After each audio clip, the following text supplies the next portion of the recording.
म्हणून भारताच्या लोकशाहीवर गदा येईल असं कोणतंही कृत्य कोणत्याही पक्षाकडून केलं जाणार नाही।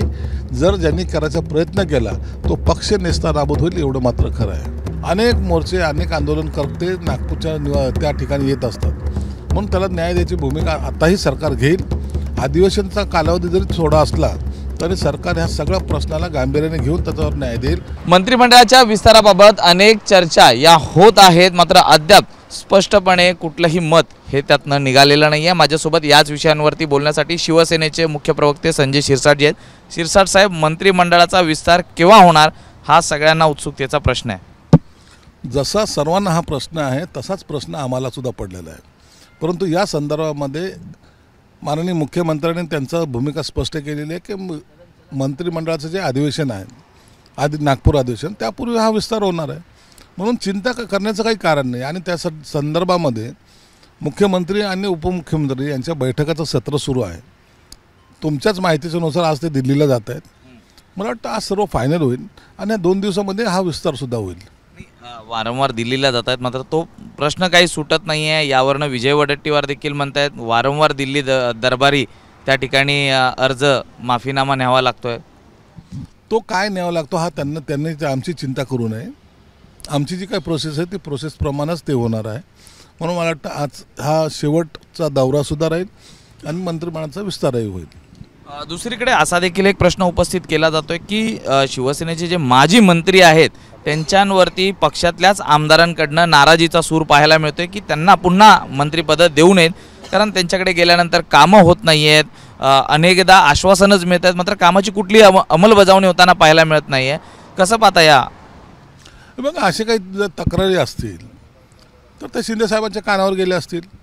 शिंदेसाहेब आहेत ते पक्षाचे नेते आहेत आणि त्यांच्याकडे हा सर्व अधिकार सर्वच आमदारांनी दिलेला आहे, म्हणून यावर काय निर्णय घ्यायचा किंवा काय नाही या सगळ्या गोष्टीचा निर्णय हे शिंदेसाहेब घेतील। म्हणून आम्हाला त्यामध्ये कोणतेही भाष्य करण्याचा ना अधिकार आहे, कुणाला काढावं कुणाला ठेवावं हा सर्वस्वी अधिकार एकनाथ शिंदे साहेबाचा आहे, म्हणून त्याच्यावर भाष्य करणं उचित होणार नाही। नागपूरला अधिवेशन होत आहे, हे अधिवेशन खरं तर जास्त दिवसांचं असायला हवं होतं, कारण तिथल्या समाजावरती त्या अवलंबून असं हे अधिवेशन, मात्र कुठेतरी एकच आठवडा हे अधिवेशन होत आहे, त्यावरनं देखील विरोधक टीका करताना पाहायला मिळतात। नाही, निश्चित आहे की अधिवेशनाचा कालावधी हा वाढला पाहिजे होता। नागपूरला अधिवेशन घेण्याचं कारणच एक असतं की मराठवाडा असेल नागपूर असेल त्या भागाला न्याय देता आला पाहिजे। अनेक मोर्चे अनेक आंदोलनकर्ते नागपूरच्या त्या ठिकाणी येत असतात, म्हणून त्याला न्याय द्यायची भूमिका आताही सरकार घेईल।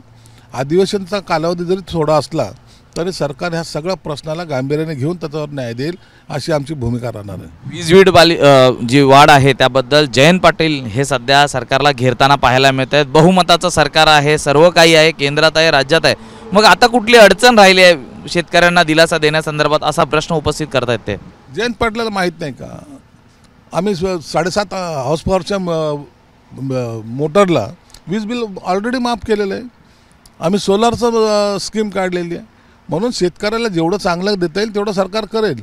जे तुम्ही करू शकले नाही ना ते सर्व कामं हे सरकार करेल, तुमचा फक्त सहकार्य असू द्या।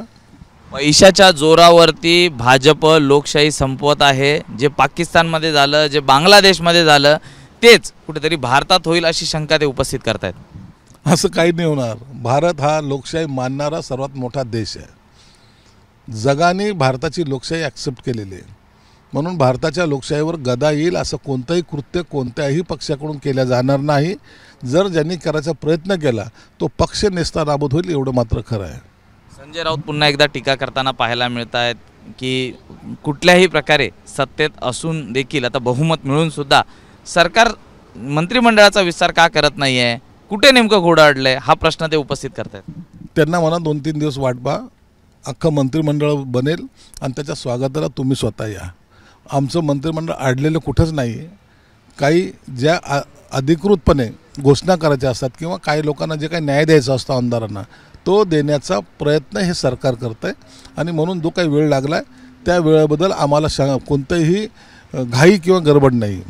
एक शेवटचा प्रश्न आहे, आजच्या दिल्लीच्या बैठकीत मुख्यमंत्री आणि दोन्ही उपमुख्यमंत्री जात आहेत, आज तोडगा निघेल का? कारण अनेक जे माजी मंत्री आहेत त्यांना आश्वासन आहे की बाबा आज तरी होईल, तोडगा निघेल, कारण उत्सुकता ही त्यांची देखील ताणलेली आहे, कुणाचा पत्ता लागेल कुणाचा नाही लागणार। अनेकांनी लॉबिंग देखील करताना पाहायला मिळत आहेत.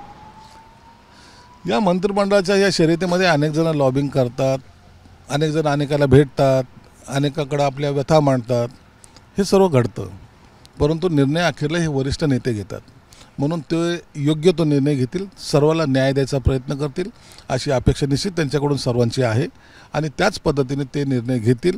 कोणीही याच्याबद्दल शंका बाळगण्याचं काही कारण नाही. मंत्रिमंडळाच्या या विस्तारात नव्या लोकांना पण संधी मिळणार आहे का? निश्चित नवीन लोकांना संधी मिळणार आहे, निश्चित सर्वच पक्षामध्ये.